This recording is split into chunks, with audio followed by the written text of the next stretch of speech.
ايوه احمد يمين يمين، ايوه ارجع شمال شمال، دغني جميلة قوي.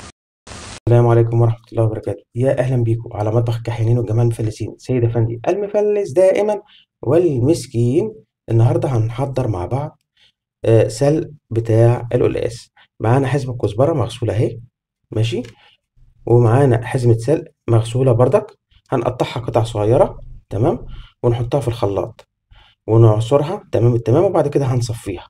هناخد المية نحطها في كيس، وناخد التفل هيتحط في كيس بعد ما نزود عليه توم وكزبرة ناشفة، ويتعانوا في الفريزر وقت ما نحتاجهم. هيكونوا أسهل طريقة. خليكم معانا، اوعوا تروحوا في حتة.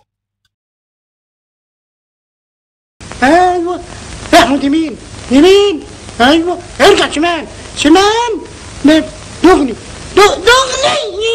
جميلة قوي.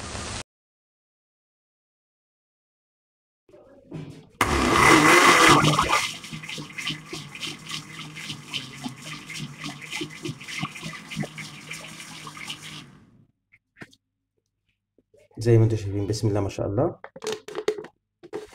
ندي تعصر كمان.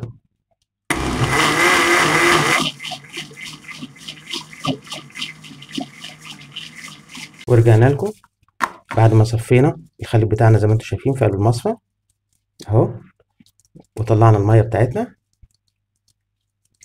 اهو.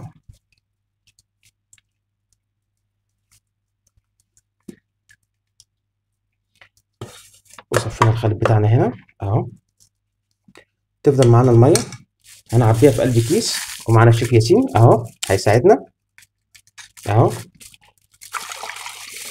دي المية بتاعت السلق بتاع القلقاس، هنحطها في الفريزر زي ما هي كده، مش هنحط عليها حاجة اهي اهي. ونقفلها ونحطها في الفريزر على طول، تمام. دي خلصنا من مية السلق بتاع القلقاس. هيفضل معانا التفل زي ما انتم شايفين اهو. هنحط عليه كزبرة ناشفة ومعلقة توم. خليكم معانا، اوعوا تروحوا في حتة.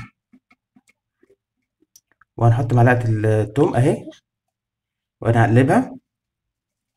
ده الشيف ياسين بتاعنا في تاني حلقاته معانا، تمام.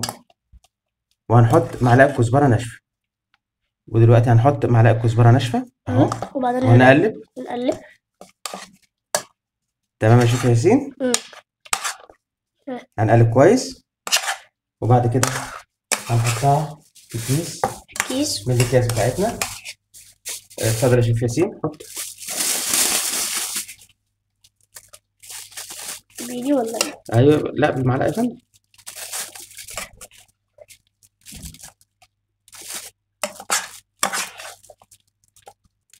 وكده خلصت الحلقة إن شاء الله. يا رب يكون عجبكم الفيديو. متنسوش تحطوا لايك والاشتراك وتفعلوا الجرس. سلام على مطبخ الكحيانين والجماعة المفلسين. على كده وعلى الفريزر على طول نستخدمها مع القلقاس في حلقة قادمة إن شاء الله. اوعوا تنسوا اللايك والشير مع الشيف الصغير ياسين.